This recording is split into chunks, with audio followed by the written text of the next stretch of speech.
My name is Mark Myers, and like many of you, I'm a cancer parent. I'd like to take you back to 1980. I was in the 7th grade, and like most boys my age, I wasn't very confident.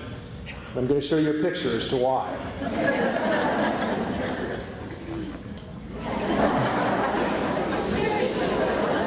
One day I was sitting in the middle school cafeteria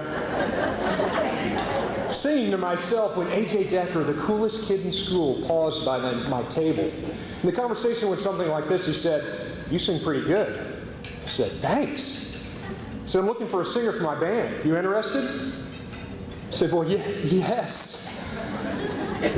He said, "My singer has to play bass. Do you play the bass?" "Yes, I do." "Great, we're playing The Entertainer 2 weeks at the talent show. See you then." Naturally, I had 2 tasks ahead of me. First, I had to get a bass guitar. Second, I had to learn how to play the bass guitar. Billy Joel's song, The Entertainer, has roughly 5 to 6 bass notes. I practiced for hours. Most of my time, I will admit, was learning to pose in front of the mirror because I was about to be the entertainer. The day of the talent show came.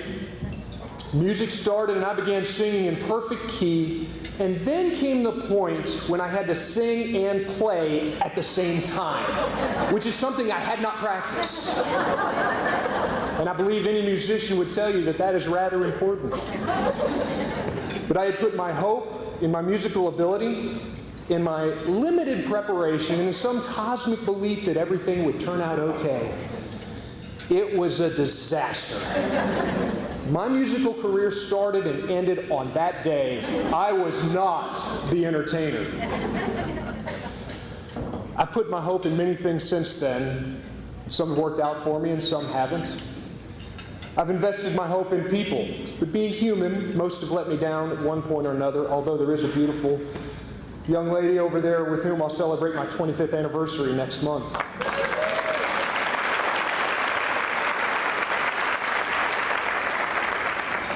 I've hoped for a family, and I've been blessed to witness the birth of 4 perfect girls. 2 with an epidural and 2 without, because yes, twice I did let her hope down by not getting to the hospital in time. I've devoted my hope to God, and I believe that He's worthy of it, although at times His will and mine seem vastly different. And I've laid my hope at the altar of medical science. And it was there that I was most betrayed. When my daughter Kylie was diagnosed with cancer, I assumed there would be a proper plan that would lead to her healing. But I found out we aren't there yet. I watched that plan devolve into a painful and torturous treatment, and yet I watched her smile and fight back in her own way. And then hope died. I have run marathons, been a soldier, climbed mountains, and lifted heavy weights, but the hardest thing I have ever had to do was to eulogize my 12-year-old daughter. During the service, we played a video of her singing the song Tomorrow from the musical Annie, and I'd like to share just a bit of that with you.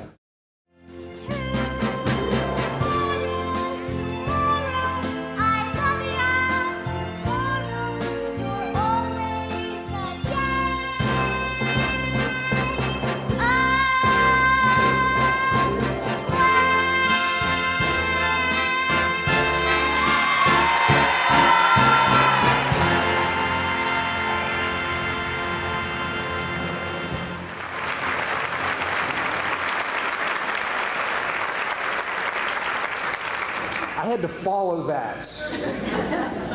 And somehow, although I wasn't sure that the sun would come out tomorrow, I made it through because I knew Kylie would want me to. That was 2 years ago. How do you rekindle a hope that's run out? I wish there was a set answer for that question, but there isn't. Everyone who loses hope must find it again in their own way. For me, I find hope in trying to keep Kylie alive by sharing her joy and light. It's something that I grind out through trial and error. I find it and lose it again almost daily. And sometimes it's missing for weeks on end. But I keep looking. In the life that I have remaining, I want to marshal together every minute talent and resource I've been given to keep Kylie's memory alive, because in doing so, I'm somehow helping to fulfill her uncompleted life. When my little girls were small, I loved to carry them piggyback, sometimes 2 at a time. And so now, I'm 2 for 1. You get me and you get Kylie too. I will carry that baby on my back wherever this life takes me. And therein lies my ultimate hope, that in some small way, I can live for her until that day when I see her again. Thank you.